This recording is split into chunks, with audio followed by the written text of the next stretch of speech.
Buenas noches, policía, dígame. Buenas noches. Mire, soy Máximo Gutiérrez y desde hace varias horas en mi casa estamos notando fenómenos como paranormales. Una fuerza extraña mueve los enseres, pone los crucifijos boca abajo y hay una gran turbulencia.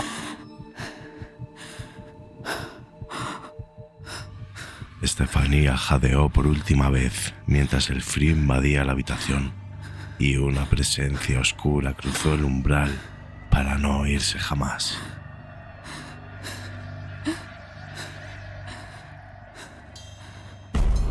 En una noche cualquiera de Vallecas, una chica cruzó el límite de lo sobrenatural al jugar con una tabla de Ouija.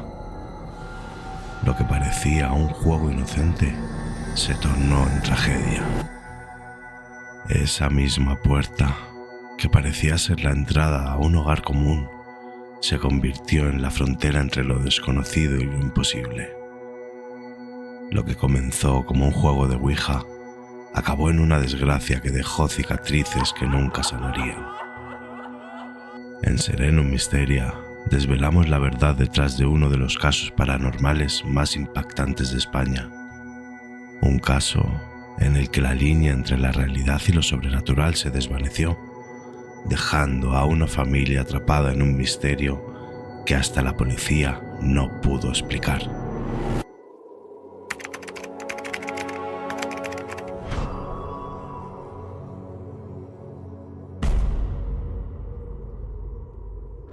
En la periferia de Madrid, donde la ciudad comenzaba a diluirse en barrios obreros, existe un pequeño núcleo llamado Vallecas. A primera vista, es un lugar como cualquier otro, con su bullicio cotidiano y sus calles llenas de vida. Pero esa calidez aparente ocultaba una realidad que pronto se tornaría siniestra. La familia Gutiérrez Lázaro llevaba una vida tranquila en su piso de Vallecas, donde las rutinas familiares se desarrollaban sin grandes sobresaltos. Pero en marzo de 1990, esa calma empezó a fracturarse. Un juego de curiosidad abrió una grieta a lo desconocido que nadie en el hogar estaba listo para enfrentar. Estefanía, de 16 años, era una joven curiosa. En un día aparentemente común en el instituto, la conversación sobre el más allá llevó a ella y a sus amigas a probar un juego de Ouija en el baño de la escuela. Lo que sucedió después cambiaría sus vidas para siempre. La curiosidad, esa chispa que enciende el fuego del descubrimiento, fue lo que llevó a Estefanía y a sus amigas a buscar una tabla de Ouija. No había intenciones oscuras ni maldad en sus corazones, solo la intriga de lo desconocido. Una de las amigas había perdido a su novio en un trágico accidente hacía pocos meses, y la idea de poder contactar con él, que fuera solo por unos breves momentos, les pareció tentadora. El lugar elegido para realizar el juego fue el baño del instituto, un espacio estrecho y frío, donde la luz eléctrica luchaba por vencer la penumbra natural. Allí, en el silencio de las paredes de azulejos, comenzaron el ritual improvisado. Colocaron la tabla en el suelo, encendieron una vela que parpadeaba con cada leve corriente de aire, y un vaso invertido se convirtió en el vehículo hacia lo desconocido. Con dedos temblorosos, las jóvenes comenzaron a mover el vaso por la superficie de la tabla. Al principio, todo eran risas nerviosas y comentarios en voz baja, pero algo cambió cuando la temperatura en el baño cayó abruptamente. El vaso, antes movido por la fuerza de sus manos, comenzó a desplazarse por la tabla con un ímpetu propio. La letra señalada por el vaso formaba palabras que ninguna de ellas quería leer, y el frío que las rodeaba ya no era un simple fenómeno meteorológico. Era como si el espacio se hubiera desconectado del resto del edificio, atrapándolas en una realidad diferente, una donde las reglas del mundo físico no aplicaban. De repente, un fuerte golpe resonó en las paredes, haciendo eco en los pasillos vacíos del instituto. La vela se apagó y, en la oscuridad, sintieron una presencia, algo más allá de su comprensión. Las amigas, ahora asustadas, intentaron detener el juego, pero el vaso se movía con una fuerza que ninguna de ellas lograba controlar. Estefanía, que hasta entonces había observado con una mezcla de escepticismo y curiosidad, sintió un dolor agudo en el pecho, como si algo invisible hubiera desgarrado su interior. La sesión terminó abruptamente cuando una profesora, alertada por los ruidos, irrumpió en el baño, apagando cualquier esperanza de cerrar el contacto con el más allá. El vaso se hizo añicos contra el suelo y con él algo más quedó roto en el ambiente. De ese vaso salió un humo blanco, el cual fue respirado por Estefanía. Las jóvenes salieron corriendo, intentando olvidar lo que habían experimentado, pero para Estefanía aquello fue solo el comienzo. Tras ese día, algo oscuro comenzó a apoderarse de Estefanía y el hogar familiar pronto se llenó de presencias siniestras y paranormales. Noches en las que el sueño, en lugar de ser un refugio, se convirtió en un escenario de terror. Despertaba sobresaltada, con gritos ahogados y un sudor frío recorriendo su cuerpo, sin recordar exactamente qué la atormentaba, pero con la certeza de que algo estaba muy mal. Los médicos a los que la familia acudía no encontraban explicación a los síntomas que presentaba: crisis nerviosas, convulsiones y una sensación de ahogo que la asaltaba sin previo aviso. Atribuyeron sus males a problemas psicológicos, al estrés de la adolescencia, pero la familia sabía que había algo más. Sabían que desde aquella tarde en el instituto, la realidad que conocían se había desvanecido, dejándolos expuestos a algo que no comprendían y que no podían controlar.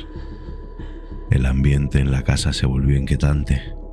Las luces parpadeaban, en la televisión encendida se proyectaba estática y las puertas se cerraban con fuerza, como si una presencia invisible quisiera dejar su marca. Estefanía hablaba de figuras en los rincones oscuros de su habitación, observándolas sin cesar.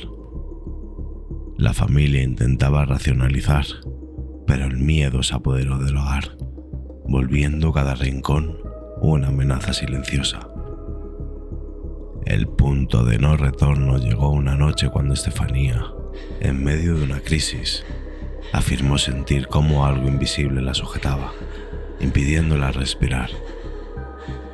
Su madre, aterrorizada, intentó calmarla, pero nada parecía aliviar su sufrimiento. Esa misma noche, Estefanía comenzó a toser violentamente, expulsando una especie de espuma blanquecina. La familia, presa del pánico, la llevó al hospital, pero los médicos no pudieron hacer nada. Estefanía se fue en la madrugada, dejando a su familia en una oscuridad aún más profunda que la noche que cubría Madrid. Esta desgracia había sido predecida durante el día por la propia Estefanía. En una conversación con su madre, le dijo que ella iba a fallecer antes que ella. Su madre, escéptica, le dijo que no, que ella iría primero, a lo que la joven contestó que ella no pasaría de esa noche. El desgraciado final de Estefanía no trajo paz al hogar, sino que amplificó los fenómenos que ya se estaban manifestando. Los gritos de la joven, las súplicas por ayuda, parecían reverberar en las paredes del apartamento, y lo que antes eran simples extrañezas, ahora se convertían en verdaderos horrores. Los crucifijos que adornaban las paredes comenzaron a girar hasta quedar invertidos, Los platos volaban desde las estanterías y los espejos reflejaban algo más que el entorno familiar. Los padres, Ana y Máximo, destrozados por la pérdida de su hija y por los eventos que siguieron, buscaron desesperadamente ayuda. Fueron a la iglesia, donde los sacerdotes intentaron ofrecer consuelo y protección espiritual, pero nada parecía detener lo que había sido desatado. Consultaron con expertos en lo paranormal, personas que se jactaban de poder comprender y controlar lo que escapa al entendimiento común. Sin embargo, las soluciones propuestas, desde exorcismos hasta rituales de purificación, solo parecieron empeorar las cosas, aumentando la desesperación y el miedo que ya impregnaba cada rincón de su hogar. Finalmente, en un acto de desesperación absoluta, la familia se vio obligada a recurrir a la policía. La noche del 19 de noviembre de 1992, cuando la situación estaba alcanzando un punto de ruptura, se realizó una llamada urgente a la comisaría. Máximo, con voz temblorosa y cargada de pánico, suplicó ayuda. No era la primera vez que contactaban con las autoridades, pero esa noche, el miedo que traspasaba el teléfono convenció a los agentes de que no se trataba de un simple caso de nerviosismo exacerbado. Al entrar en el apartamento, los oficiales notaron de inmediato la atmósfera opresiva y el inexplicable frío que los envolvía, a pesar de que la calefacción funcionaba. La familia, con miradas aterrorizadas, transmitía que algo espeluznante acechaba en su hogar. Los oficiales comenzaron a realizar una inspección rutinaria, revisando cada habitación en busca de cualquier indicio que pudiera explicar los disturbios denunciados. Lo que encontraron fue mucho más perturbador que cualquier amenaza física que hubieran esperado. Al acercarse al pasillo principal, uno de los agentes sintió una corriente helada que lo hizo detenerse en seco. A pesar de que sus compañeros no percibieron la misma sensación, el oficial insistió en que algo no estaba bien. Fue entonces cuando el silencio en el pasillo se rompió por un fuerte golpe en la puerta de la habitación de Estefanía, la cual, hasta ese momento, había permanecido cerrada. El sonido retumbó por todo el piso, provocando que la familia se estremeciera de terror. Con precaución, los oficiales intentaron abrir la puerta, pero se encontraron con una resistencia inusual, como si alguien o algo estuviera empujando desde el otro lado. Después de unos segundos de forcejeo, la puerta finalmente cedió, revelando una habitación sumida en la penumbra. La ventana, a pesar de estar cerrada, se sacudía violentamente, como si una tormenta invisible azotara desde el exterior. Los crucifijos que colgaban en la pared giraban lentamente sobre su eje, desafiando la gravedad y la lógica. Uno de los oficiales cogió la cámara, pero esta fallaba cada vez que apuntaba a los crucifijos en movimiento. Algo se resistía a ser visto. Finalmente, logró una foto, pero la imagen mostró solo una habitación vacía, con un fallo en la instantánea, como si una fuerza invisible evitara ser captada. En ese momento, un nuevo sonido lo sobresaltó, un eco de pasos apresurados provenientes del interior de las paredes. Los golpes rítmicos y los rasguños se extendían a lo largo del pasillo, moviéndose de una habitación a otra, como si algo estuviera atrapado dentro de las estructuras del edificio, buscando una salida. Los oficiales, con años de experiencia en el manejo de situaciones de alta tensión, no pudieron evitar sentirse invadidos por un miedo visceral, uno que no se originaba en el peligro físico, sino en la sensación de estar enfrentando algo que no pertenecía a este mundo. El informe oficial que se redactó esa misma noche es uno de los más inusuales y perturbadores en la historia de la policía de España. Detallaba, con el máximo rigor posible, los eventos paranormales presenciados por los agentes. Las puertas que se cerraban con fuerza por sí solas, las luces que parpadeaban de manera irregular y la inexplicable sensación de ser observados por algo invisible. Los crucifijos giratorios y la ventana sacudida por fuerzas invisibles se mencionaron como fenómenos sin explicación natural. También se incluyeron testimonios sobre la temperatura anormalmente baja en ciertos puntos de la casa y la incapacidad de la cámara para captar lo que a simple vista era evidente. Algunos de los oficiales que intentaron mantener la calma durante la investigación admitieron más tarde haber experimentado sensaciones de opresión y angustia en el lugar, como si el aire mismo se volviera pesado, dificultando la respiración. La familia Gutiérrez Lázaro, que presenció todo desde el comedor, apenas podía contener su horror. Ana y Máximo, impotentes y desesperados, vieron cómo las fuerzas del más allá continuaban torturando su hogar, sin que ni siquiera las autoridades pudieran ofrecerles protección. Uno de los agentes quedó petrificado al ver cómo la puerta del frigorífico se abría de golpe, dejando caer su contenido al suelo, mientras la luz de la cocina parpadeaba y se apagaba, envolviendo el espacio en un caos de luces y sombras.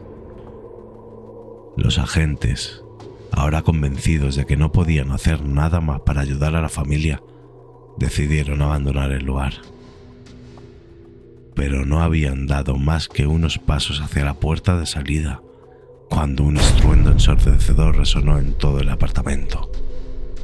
Era como si una onda expansiva invisible hubiera recorrido la vivienda, haciendo temblar las paredes y vibrar el suelo bajo sus pies. Los agentes se detuvieron en seco, sus miradas llenas de pánico y confusión. El sonido parecía emanar de todas partes a la vez, como si el piso mismo estuviera resonando con una energía acumulada que buscaba desesperadamente liberarse. Ana, con los ojos llenos de lágrimas, se aferró al brazo de su esposo, temblando de terror. Máximo, aunque igualmente aterrorizado, intentaba mantener la compostura, sabiendo que cualquier muestra de debilidad podría desmoronar lo poco que quedaba de su frágil equilibrio mental. En la cocina, donde el frigorífico acababa de vaciarse violentamente, los objetos que habían caído al suelo comenzaron a desplazarse como arrastrados por una fuerza invisible. Los agentes observaron, incrédulos, cómo los utensilios y alimentos se movían en direcciones opuestas, algunos incluso elevándose brevemente del suelo antes de volver a caer con un ruido seco. Uno de los agentes, en un acto reflejo, intentó alcanzar su radio para pedir refuerzos, pero el aparato, que había estado funcionando perfectamente hasta ese momento, emitió solo estática, como si una interferencia poderosa hubiera bloqueado todas las frecuencias. La situación era insostenible. Los agentes, entrenados para manejar situaciones de vida o muerte, se encontraron completamente fuera de su elemento. No había protocolo, no había entrenamiento que los preparara para lo que estaban presenciando. Aún así, la idea de abandonar a la familia en medio de aquel caos les resultaba moralmente inaceptable. Entonces, un nuevo sonido cortó el aire, helando la sangre de todos. Un leve, constante rasguño que parecía venir desde el interior de las paredes. El sonido era casi imperceptible al principio, como si algo con garras afiladas estuviera intentando abrirse camino desde dentro. Pero a medida que avanzaba, el ruido se intensificó, resonando por todo el apartamento. Los rasguños se convirtieron en golpes sordos, aumentando en densidad y frecuencia, como si algo estuviera desesperado por salir, o quizás por entrar, los agentes, incapaz de soportar más, instintivamente dirigió su linterna hacia una de las paredes, esperando ver la causa del ruido. La luz blanca y potente reveló la pintura gritándose, líneas finas que se expandían rápidamente como si la pared estuviera siendo atacada desde el otro lado. Pero no había señales de impacto físico, solo las marcas que aparecían y se extendían como si la estructura misma del edificio estuviera cediendo bajo una presión invisible. En un último intento por mantener la compostura, uno de los oficiales se acercó a la pared, apoyando su mano sobre la superficie para sentir lo que fuera que estaba causando el ruido. En cuanto sus dedos tocaron el yeso frío, un dolor agudo le recorrió la mano, como si hubiera recibido una descarga eléctrica. Retrocedió de un salto, con los ojos abiertos de par en par y el rostro pálido. No había quemadura ni herida visible, pero la sensación persistía, un dolor profundo que no podía explicarse. Los padres, observando todo desde la sala, sabían que lo que estaba ocurriendo era solo una manifestación más de lo que habían estado viviendo desde la muerte de su hija. Ana comenzó a murmurar una oración, con palabras entrecortadas y desesperadas, mientras Máximo parecía inmóvil, con la mirada fija en el lugar donde los oficiales se habían detenido. El líder del grupo policial, comprendiendo que la situación había sobrepasado sus capacidades, dio la orden de retirada. Con pasos rápidos pero cautelosos, los agentes comenzaron a dirigirse hacia la puerta principal, pero justo antes de alcanzarla, un último y estremecedor fenómeno los detuvo. La habitación de Estefanía, que se había quedado en silencio tras la sacudida inicial, de repente se iluminó con una luz intensa y anaranjada que se filtraba por debajo de la puerta. La puerta, que momentos antes se había cerrado lentamente, ahora estaba completamente sellada, como si hubiera sido bloqueada desde el interior. La luz pulsaba rítmicamente, acompañada de un calor creciente que comenzó a expandirse por el pasillo. Los agentes intercambiaron miradas. La decisión de abandonar la misión era ya incuestionable. El inspector intentó abrir la puerta, pero al contacto con la manija, un calor abrasador le quemó la palma de la mano, obligándola a retroceder con un grito de dolor. Sin más opciones y conscientes de que su presencia ya no aportaba nada, los agentes finalmente salieron del piso. La familia, desconsolada, se quedó sola una vez más, enfrentando la realidad de que no había ayuda posible contra lo que habitaba en su hogar. Los oficiales, al llegar a la calle, echaron un último vistazo hacia la ventana de la habitación de Estefanía. La luz seguía parpadeando en el interior, como un faro infernal que se negaba a apagarse. Esa noche, el último oficial redactó su informe con manos temblorosas. En lugar de un registro típico, documentó fenómenos inexplicables que dejaron una marca indeleble en la historia policial española. Un caso del que pocos querían hablar después. Lo que ninguno de los agentes sabía era que la salida del apartamento no significaba el final de su enfrentamiento con lo desconocido. Aquella presencia, lo que fuera que habitaba entre las paredes de la casa, no estaba confinada a ese lugar. Mientras conducen de regreso a la comisaría, el inspector no puede evitar mirar al espejo retrovisor. Allí, con una claridad escalofriante, ve unos ojos que no son los suyos, mirándolo desde el asiento trasero. Fue en ese instante cuando comprendió que, aunque habían dejado la vivienda, algo los había seguido. Lo que había comenzado como una intervención de una noche normal se estaba convirtiendo en un caso del que ninguno de ellos podría escapar tan fácilmente. El inspector Un hombre que había enfrentado situaciones límite en su carrera. Nunca había experimentado un miedo tan visceral como el que sintió al ver esos ojos reflejados en el espejo retrovisor. Su corazón dio un vuelco y por un momento perdió el control del volante, obligando a los otros agentes a aferrarse a lo que pudieron para no ser arrojados fuera del coche.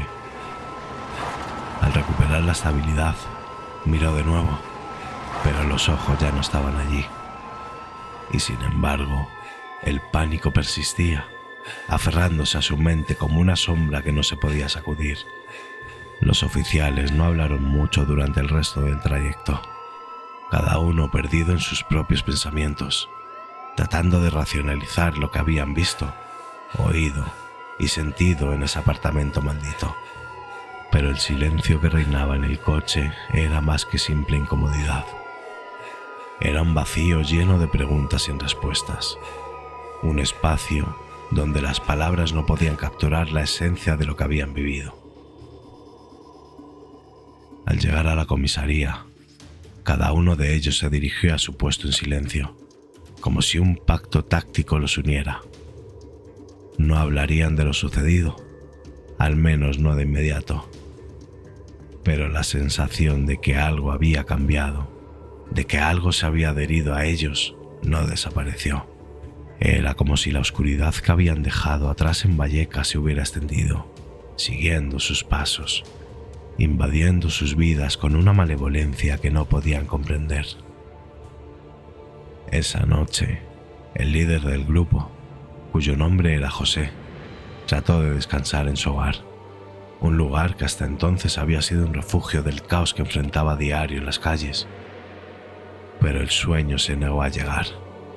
Cada vez que cerraba los ojos, veía aquellos ojos en el espejo retrovisor, sintiendo cómo lo observaban, cómo se acercaban más y más hasta estar casi pegados a los suyos. Un sudor frío le cubrió la frente y cuando finalmente se rindió a la vigilia, comenzó a escuchar los mismos ruidos que habían atormentado a la familia Gutiérrez Lázaro. Golpes leves, casi imperceptibles al principio, pero que se intensificaban con cada hora que pasaba. El sonido venía de dentro de las paredes de su casa.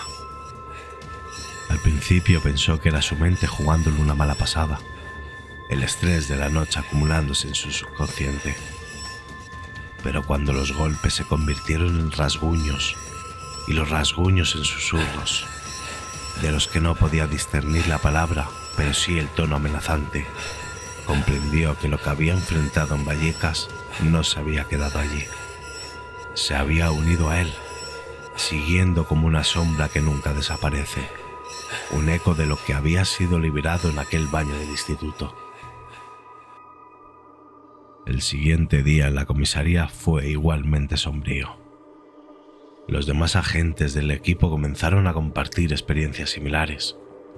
Uno de ellos había encontrado su reloj, que había dejado en la mesilla de noche, completamente destrozado en el suelo, a pesar de no haber escuchado nada durante la noche.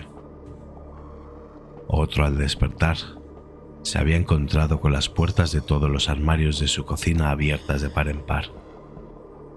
Era evidente que lo inexplicable se había extendido, como una plaga que no respetaba fronteras ni espacios personales.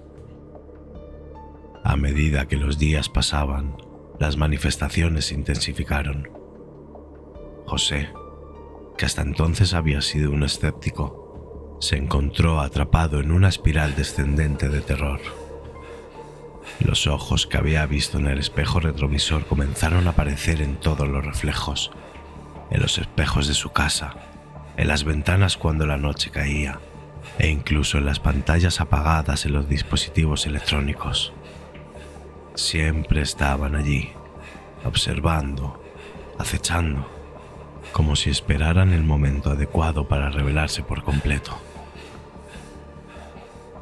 La desaparición los llevó a buscar respuestas en los lugares más inusuales. Visitó a un sacerdote, quien, al escuchar su historia, le sugirió realizar una serie de rituales de protección en su hogar. pero estos solo parecieron enfurecer más a la presencia que lo acosaba. Los rasguños en las paredes se hicieron más profundos, los susurros más claros, hasta el punto en que José comenzó a discernir su propio nombre siendo pronunciado en la oscuridad de la noche. Una noche, José despierta de golpe, incapaz de moverse, sintiendo el peso de una presencia invisible aplastándole el pecho. La parálisis del sueño era un fenómeno que había escuchado antes, pero esto era diferente. Podía sentir el aliento de algo frío sobre su cara, el roce de algo húmedo y pegajoso en su piel. Luchó por liberarse, pero fue inútil. Y entonces lo escuchó claramente. Una risa, baja y gutural, que emanaba de todas las partes y de ninguna a la vez. La risa creció en intensidad hasta que José sintió que su cabeza iba a estallar. Finalmente, el peso desapareció de repente y él pudo moverse de nuevo, jadeando, empapado de sudor y temblando incontrolablemente. A la mañana siguiente, José no se presentó en la comisaría. Los compañeros que fueron a buscarlo encontraron su casa en desorden. Las paredes del dormitorio estaban marcadas con rasguños profundos, como si alguien o algo hubiera tratado de escapar de una jaula invisible. El espejo del baño estaba hecho añicos y en la superficie de los restos, entre los fragmentos rotos, se podían ver claramente los mismos ojos que José había descrito en sus relatos, aunque estos desaparecieron tan pronto como alguien intentó enfocarlos. José fue encontrado en un rincón de su habitación, en estado de shock, murmurando incoherencias sobre las puertas que no deberían haber sido abiertas, sobre barreras que nunca debieron ser cruzadas. Fue llevado a un hospital, donde su salud mental fue evaluada con urgencia. Los médicos no pudieron ofrecer una explicación coherente para su estado y fue ingresado en una institución psiquiátrica, donde continuó repitiendo una y otra vez las mismas frases sin sentido. El resto de los agentes intentó retomar sus vidas, pero lo que había sucedido en Vallecas los había cambiado irrevocablemente. Ninguno de ellos pudo olvidar lo que habían presenciado, y el caso se convirtió en tabú, un tema que nadie se atrevía a mencionar en voz alta, como si hablar de él pudiera reavivar la maldición que habían traído consigo. La comisaría decidió archivar el informe, catalogándolo como un incidente inexplicable. Sin embargo, entre los oficiales que sabían la verdad, aquel documento se convirtió en una advertencia silenciosa, una marca en la historia que todos deseaban olvidar, pero que ninguno pudo borrar. Entretanto, en el barrio de Vallecas, la historia de Estefanía Gutiérrez Lázaro continuó propagándose. Los vecinos, que inicialmente habían sentido curiosidad por el caso, ahora evitaban pasar frente al edificio donde la familia Gutiérrez Lázaro había vivido su pesadilla. La fachada, antes anodina, parecía tener una presencia ominosa. Algunos afirmaban haber visto figuras en las ventanas, luces que parpadeaban sin razón, e incluso ruidos inexplicables en las noches más tranquilas. Lo que una vez fue un hogar se había transformado en un símbolo de lo que no debe ser perturbado, una advertencia viviente de los peligros que acechan en los rincones oscuros del mundo. Y así, mientras la historia de Estefanía se desvanecía lentamente en la memoria colectiva, el edificio permaneció como un guardián silencioso de los secretos que nunca deberían haber sido revelados. Aquellos que lo vivieron, aquellos que sufrieron las consecuencias de esa noche, nunca pudieron volver a sus vidas normales. A medida que el tiempo pasó, el expediente Vallecas se convirtió en un relato de advertencia, un eco de lo que sucedió de lo que no debería haber sido. Y aunque las cicatrices físicas pueden sanar, las heridas en el alma de aquellos que lo vivieron nunca desaparecerán del todo. La historia de Estefanía Gutiérrez Lázaro y de los que la rodearon persiste como un recordatorio de que hay fuerzas en este mundo que no comprendemos, fuerzas que, cuando son despertadas, pueden destruir vidas y dejar marcas que nunca se borrarán. Antes de apagar las luces esta noche, pregúntate, ¿realmente estás solo? Porque en los rincones más oscuros hay ojos que observan, guardando a quienes se atreven a cruzar.